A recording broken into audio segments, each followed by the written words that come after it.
السلام علیکم ورحمۃ اللہ وبرکاتہ۔ ناظرین، امید کہ آپ بخیر ہوں گے۔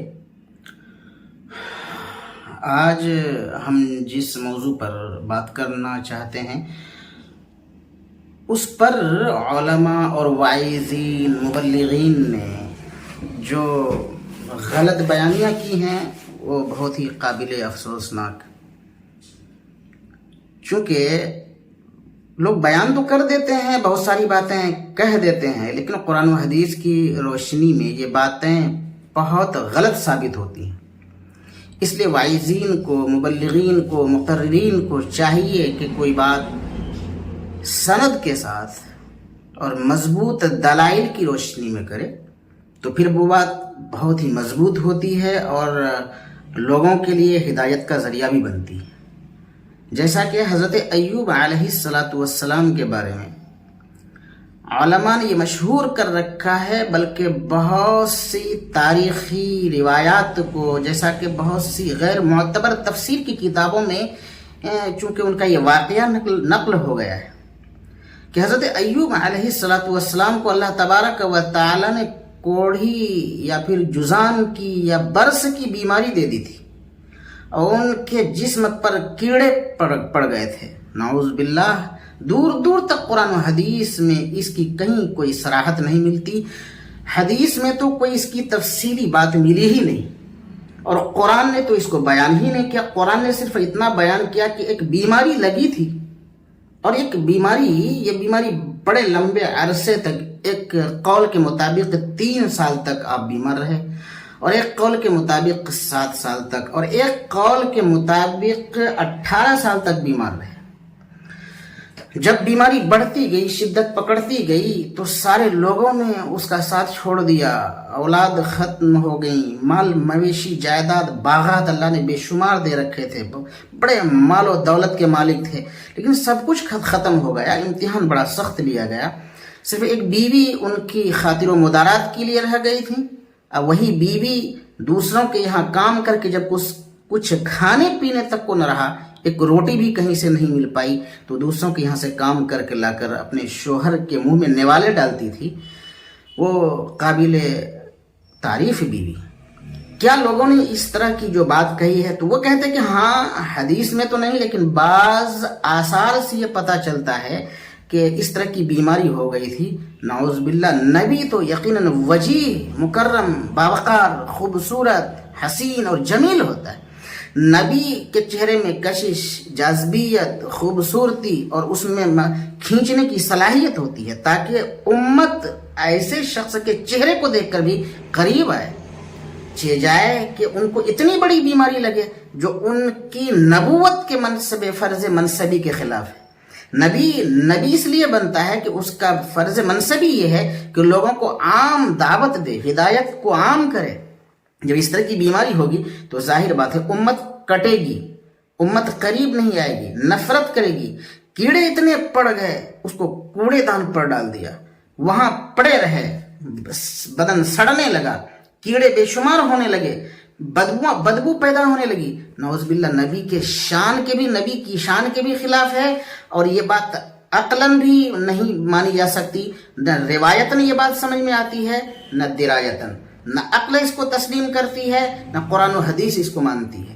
بہت سے بعض مفسرین نے جو بعض آثار کی روشنی میں کہا ہے، یہ بات بھی یقیناً بہت سے مفسرین نے ناقابل اس کی تردید کی ہے، تسلیم نہیں کی ہے۔ یہ بات غلط ہے۔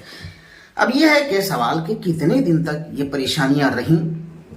سوال یہ ہے کہ حضرت ایوب علیہ السلام کو اللہ تبارک و تعالی اتنا سخت امتحان میں، آزمائش میں کیوں ڈالا؟ تو ڈالنا اللہ تبارک و تعالیٰ کی جو قریب ترین بندے ہوتے ہیں، جو بہت پیارے ہوتے ہیں، بڑے محبوب ہوتے ہیں، انہی سے اس طرح کا امتحان لیتا ہے۔ تو اللہ تبارک و تعالیٰ نے اپنے اس بندے سے اس طرح کا سخت امتحان لیا۔ جب پریشانی بڑھتی گئی تو ایک دن اس کی بیوی نے کہا کہ میرے پیارے شوہر، آپ اپنے رب سے دعا کیوں نہیں کر لیتے ہیں؟ انی مسنی الضر ارحم الراحمین، قرآن نے بیان کیا، یعنی بیماری لگی تھی، بیماری کی نوعیت نہیں بیان کی گئی، کون سی؟ ہاں عام بیماری تھی، لیکن اس طرح کی بیماری جو بیماری نبی کے شان کے خلاف ہو، ایسی بیماری نبی کی طرف منسوخ کرنا یہ کہاں کی دانائی، کہاں کی عقل مندی ہے؟ اس لیے وائزین سے ہم کہتے ہیں کہ نبی کے بارے میں ایسی کوئی بات نہ کہیں جس سے نبی کی ذات داغدار ہو، اس کی شخصیت مجروح ہو. ایسی بات کرنے کی شریعت نے گنجائش نہیں رکھی ہے. اس لیے دوستو ایسی باتوں سے بچیں. جب بہت دن ہو گئے اور دعا بھی فرما دی، اللہ مجھے بیماری لگی ہے، اللہ تو ارحم الراحمین ہے، تمام رحم و کرم والوں سے سب سے زیادہ رحم و کرم تو اللہ تبارک و تعالی اس پر رحم کیا. تاریخ ابری میں واقعہ لکھا ہے، بلکہ بہت تاریخی کتابوں میں. اور ایک روایت حضرت ابو ہریرہ بیان کرتے ہیں کہ ایک مرتبہ اللہ تبارک و تعالی، اور اس ایک آیت سے بھی یہ سمجھ میں آتی ہے کہ ایک بار قضاء حاجت حضرت علیہ السلام کو اس کی بیوی لے گئی، اور جب وہ قضاء حاجت سے فارغ ہوئے، دیر ہوئی تو اٹھے، اور اٹھنے کے بعد اللہ تبارک و تعالی غیب سے ایک آواز آئی، ندا آئی کہ ایوب اپنے پیر زمین پر مارو ٹھوکر. تو اس نے ٹھوکر ماری، وہیں سے چشمہ ابل پڑا. اس چشمہ میں ابل پڑنے کی وجہ سے وہ پانی بڑا شفاف، سفید، لذیذ پا. اللہ تبارک و تعالی نے اس میں نہانے کا دیا. جب وہ نہا چکے، وہ نہانا کے لیے تھا اور شفا یہ تھا، فوراً ملی اور پہلے سے زیادہ حسین اور خوبصورت بن گئے. اب بیوی تو پہچاننے سے بھی پریشان ہو گئے، وہی ایوب ہیں یا پھر کوئی اور ہے؟ تو پھر اب اسی ایوب علیہ السلام جب سامنے سے آنے لگے، پوچھا کہ ایک چیز وہاں قضاء حاجت لے گیا تھا، کیا آپ نے دیکھا؟ اسی طرح کی آیت حضرت ابو حاتم نے بھی بیان فرما دیا تاریخ کے حوالے سے، ہو بہو. یعنی ایک بار بیٹھے ہوئے تھے، وہ کہیں بھی چلی گئی، دیکھا کہ کافی دیر ہو گئی، غیب سے آواز آئی، کہا کہ ابراہیم، ایوب ذرا پیر مارو. تو اس نے اپنے پیر مارے، پیر مارنے کی وجہ سے چشمہ ابل پڑا اور نہایا، صحت ملی، خوبصورت، حسین. اب بیٹھے ہیں، اور پھر آگے یہ بھی لکھا ہے کہ جنتی لباس بھی اللہ نے پہنایا. جب جنتی ملبوس ہو گئے تو نبی تو حسین ہوتے ہیں جب بیوی کو دے آنے، لیکن جب آئی تو اسی سے کہ بھائی اس کوڑے دان پر آدمی بہت مریض بیمار تھا، بہت سخت پریشان تھا، لگتا ہے کوئی کتا لے کر گیا. تو اس نہیں اٹھا کر لے گیا، بلکہ اپنا رب کا رحم و کرم بیان کیا اور کہا کہ میں ہی آئی ہوں، اللہ نے ایسا ایسا حکم دیا اور میں نے نہایا زندگی. پھر تبارک و تعالی نے لمبے عرصے تک کبھی کوئی شکایت آنے نہیں. زمین پر کیڑے کو رکھ لیتے تھے کہ اے کیڑا میرے جسم پر تیری خور تیری رکھی ہے، تو کہاں ہے؟ نعوذ باللہ، غلط ہے. نبی کے جسم کیڑے نہیں لگ سکتے، نبی کے جسم کو ایسی کوئی بیماری نہیں سکتی جو بیماری نبوت کی شان کے خلاف ہو. میرے بھائیو، اس ایسی روایت بیان کرنے سے گریز کرنا چاہیے. اس سے اپنے ایمان و عقیدے پر بھی خرابی آ سکتا، فرق پڑ سکتا ہے.